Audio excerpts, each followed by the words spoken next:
NBA 2K flew me out to play the game early, and I got to load up in the MYCOURT, play some 1v1s, play some 2v2s, and play some 3v3s. So today, that's what y'all are gonna see, man. Make sure you guys drop a like for your boy, and let's get into it. So MYCOURT is back. As you can see, we can walk around. There's a Learn 2K down there below to the right. You can go upstairs. There's not really anything up here yet. I'm wondering when the game actually fully launched, if this door is gonna take me somewhere, but I wasn't able to go in there in the actual pre-launch, so we'll see what they do with that in the actual full game. Maybe that will actually take us into the park or somewhere else, because that elevator down low to the left is actually taking us to Rivet City. With MYCOURT coming back, I am going to be doing tournaments on my Twitch stream, just like what Troy Dan used to do back in the day. It's definitely kind of an exact copy of what he did, but I will be doing VC for the winners in my chat. Back in the day, he used to do live spins. He would take like 20 to 30 different content creators. He would spin the wheel and you would get your teammate. That's where Banyo was created when I used to play in those tournaments with Hank the Tank. So I really want to bring that back and give it some fun in life now that MYCOURT is finally back for the first time in a couple of 2Ks. So like I said, if you guys do want to be involved in that, make sure you guys follow my Twitch channel. But in the Learn 2K feature, you're able to just load right up in and actually combo up and practice with your MyPlayer. It's definitely going to be a useful feature for beginners, and even for people like me who really don't spend that much time on guard and play a lot of lockdown and post score. I'm definitely going to be in the Learn 2K this year practicing my combos. Let me know what you guys think of this MYCOURT though. I think it actually looks pretty good. Shooting in it feels okay. It doesn't feel delayed like it has in the years past. If you guys remember, in 2K19, 2K20, it was almost impossible to green even if you were on your own servers in the MYCOURT. Sometimes it felt like it was just random timing because it wasn't pinging correctly to the server. So I definitely think they made some major adjustments to the MYCOURT while it's been gone. You guys can play horse, timed partner 3-point shooting around the world, best out of 10, 1-on-1, 2-on-2, and 3-on-3 in the MYCOURT. This 1-on-1 was actually versus my boy Zach 2K. He was on a 7-1 post score, and I was just going crazy on a shot post. I actually played the 3v3 gauntlet this year for getting a logo. In the 3v3 gauntlet, it was actually pretty hard because as you can see, the players all have the same exact hoodie and the same exact sweatpants, the same haircut, and the same face skin. So it's very hard to tell the differential between players when they're all like the exact same height with the exact same clothing. So we played a team that was using a post score and 2 lockdowns, and what they were doing was actually hiding their 6'8 shot post with the lockdowns when they came down the floor, and we weren't able to tell where we should put our lockdown in our center, and they were getting a lot of mismatches. So after I actually lost that game to go to the finals, I went and hit the lab and made this build that you're seeing in the 1v1 gameplay. This build was insanely dominant because post scoring speed boosts are back. Right? You guys remember that crazy animation back in 2K19, 2K20 when you would hold your right trigger and push your stick in the left or right direction and give yourself an actual speed boost out of the post. That post speed boost that you saw back in the day was actually something that led me to like a 98, 99 win percent, and it gave me free dunks almost every play, or I could dribble and shoot some sort of fade, or even spam right trigger and push my player back and shoot a free post fade. Now, my post score builds are way different than anybody else's because I prefer to not actually play under the rim. So if you want a true post scoring build, I will be having those up on my channel, but I'm pretty sure the main build I'm going to be using this year is the build that you're seeing on screen right now. This build is not very good at playing under the rim besides finishing layups. I only have a 90 standing dunk, so when there is going to be taller defenders that are 6'10", 7 foot, I'm not going to rely on dunking the basketball. My only time I really want to play under the rim with this build is going to be when I'm with smaller guards. But this guy is 7'1" under the rim right now, so who knows? Maybe I will be able to bully those 6'10s, 6'11s, 7 foots, and 7'1s under the rim, but I really don't like my odds against people who are 7'2 and 7'3. But when I am playing those taller centers, I can take major advantage of my 80 speed with ball and my very good ball handling on this build and get to those mid-range fades as well as those shots off the dribble and take advantage of my explosiveness.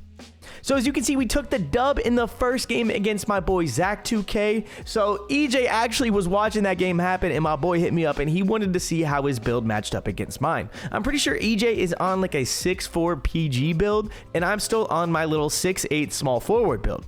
As you can see, I was able to knock down some free easy middies to start off the game. 6'4" guards are definitely going to struggle to get stops in this game. I wasn't taking this game very serious, so EJ was able to get the ball back and have some fun and get some content of his own.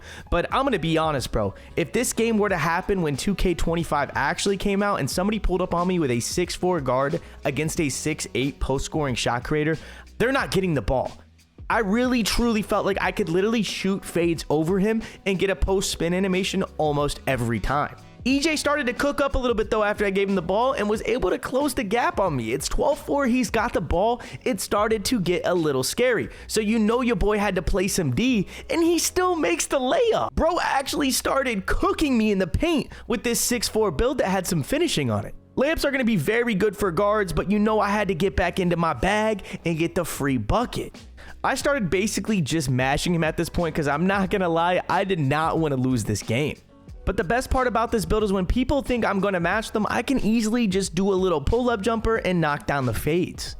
So you're not forced to only shoot post hooks and post fades and drop step your opponent. You're actually allowed to do fun things and have enjoyable gameplay out of it, like greening jump shots, which we really don't see from post scorers or any other sort of post scoring build. Now, I did give EJ the ball back, but I know he's going to drive, and I just get the simple, easy block, and it bounces off him. Now I need to put him away and make sure I don't lose this game. I know EJ is going to play heavy on this drive, though, so I'm just going to stop at the free throw line and knock down the easy bucket. Post fades definitely felt very overpowered in this game. I was even able to shoot post fades whenever I accidentally picked up my dribble in weird situations. As you're going to see right here, I should not make this, but his 6'4" guard was not able to get the contest, and we get the easy dub. All right, so for the next set of games you guys are going to see, this is actually a 2v2 with me and Cheeseaholic versus Fanta and Igymo. Now, I'm not going to lie. We won the first game. This was actually the second game we played, and they put a whooping on us in this second game. Me and Cheese could not hit a jump shot. We changed our builds, and it wasn't allowing us to use custom jump shots. So when we changed our height, it actually gave us some pretty funky stuff to use, and we just could not get a bucket. They completely whooped us in this. Fanta was actually cooking, but I will say guard speeds felt a little slow. But I mean, you see from the footage, this boy Fanta was not missing. And these are actually half decent contests out of Cheese, and his build actually had perimeter defense. So I'm curious what badges are going to be the most important when actually shooting these jump shots, because almost all of these are lightly contested shots. I will say from a center perspective, that was literally the only shot that Igymo made over the 3 games from the 3-point line. For some reason, the bases that they had us using on the centers just did not feel very good. So we're definitely going to have to lab up some bases this year for centers. Me and Igymo were both on insides, and it was pretty hard for us to get stops on each other because insides just felt so dominant, which is why we were able to actually win the very first game that we played against them. But that gameplay is going to be in the build video for that specific build. I will be posting my 7-1 Shaq build later on. So if you guys want to see that, make sure you guys subscribe and turn on the noties. And most of these games, this is just going to be the gameplay from community day, but I'm going to save that specific game for the build video.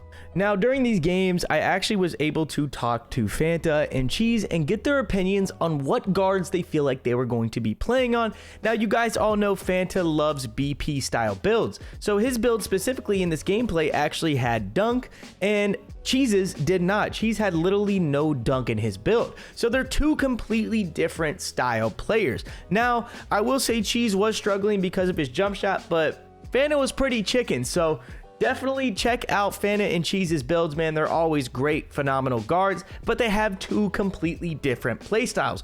So with that being said, make sure you pay attention to whatever play style you want to form. Now, if you're looking for a tall guard, my boy Cole, I spoke to him for quite a bit, actually. Me and Cole were talking for about 40 minutes about what guard builds he was going to be making, and he was looking to make something from the 6'6" to 6'8" range, like your Joe No style, your 1v1 ISO builds. So if you want to get a build like that, hit up my boy Cole. Go watch a Joe Knows video. You won't be seeing many guard builds on my channel. I will post a few of the popular ones. I'll make a video based on like these are the 5 best guard builds that the community is using. But you guys already know post scores, big boy centers, stretch centers, sharpshooters, and lockdowns are what you're going to be seeing on my channel. That's also what I spent the most time doing at community days. So those builds will be going out immediately once they release our embargo, which if you're watching this on the 27th, the embargo is on the 28th. So we ain't that far away.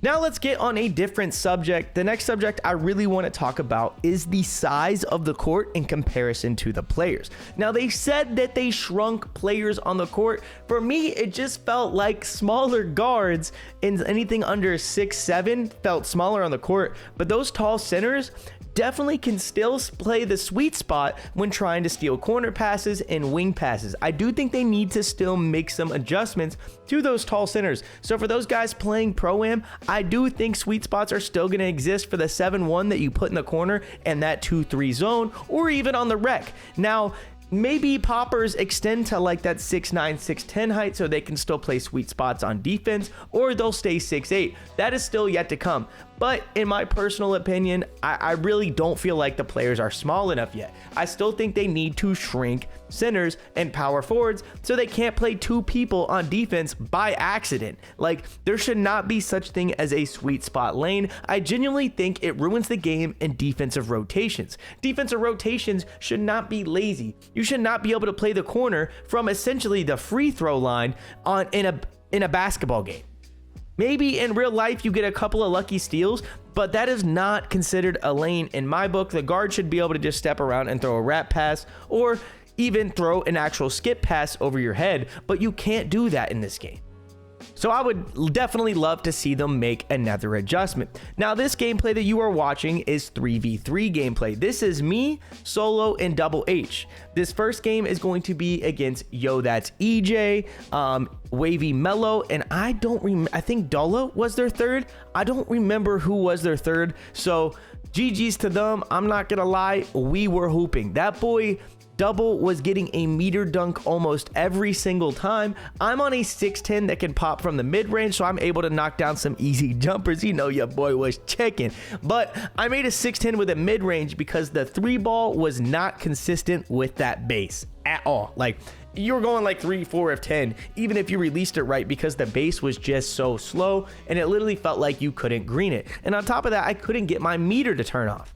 But meter dunking was literally unstoppable. I'm not gonna lie, DoubleH basically just meter dunked his whole way into us into the next round. Like, he was unstoppable. Anytime he went to the rim, he was getting contact dunks. He was getting phenomenal one-handed animations. He was meter dunking on the break when it was wide open. Like, it was so easy for him to time. And on top of that, like, fading threes, the bro was chicken from the corner. Like, guards definitely are able to shoot the ball very well. I was watching Double and Fanta, as well as Cheeseaholic, knock down jump shots consistently in 3v3 gameplay.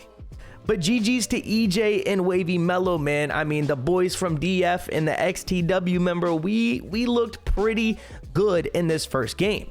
Now, like I said in the beginning of my video, this team right here was using a post scorer and 2 locks.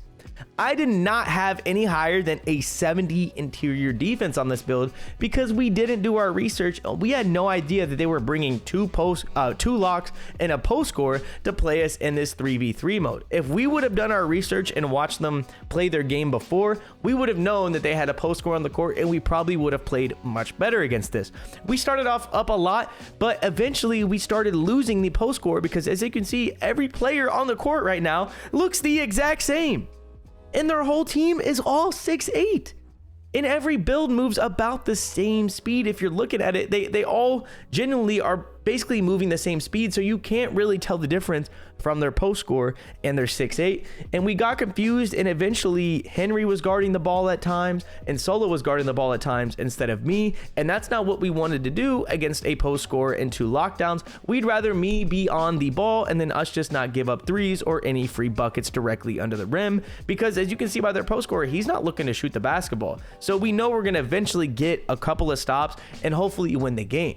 But we ultimately made some mistakes on defense, and you'll see it play out. We ended up struggling. We had to force a couple of jump shots with let's just say inconsistent jumpers, and it just didn't look too pretty for us. But we were able to go up 10-6. Like, we were looking like we were ready to win and go to the finals, where we would play tough NYC, Igymo, and Fanta. By the way, I was supposed to be on that team, but Tough, we were supposed to play in the 5v5, so we agreed to flip a coin, and he got put on that team, and they ultimately ended up winning. So that was really unfortunate for me. Otherwise, I would have a logo right now. But we should have won this game As you can see right there, we were getting confused on the lockdown and the post score, and they were just able to get free buckets over and over again. But that's basically going to do it for the video, man. If you guys have not dropped a like yet, then you probably don't brush your teeth. So make sure you drop a like for you, boy. Comment down below any builds that you might want to see on my channel this year. And like I said, if you want to participate in my tournaments for free money, literally free money, click on my Twitch or go type in twitch.tv/Hollywood on Twitch. We'll see you in the next video. Peace.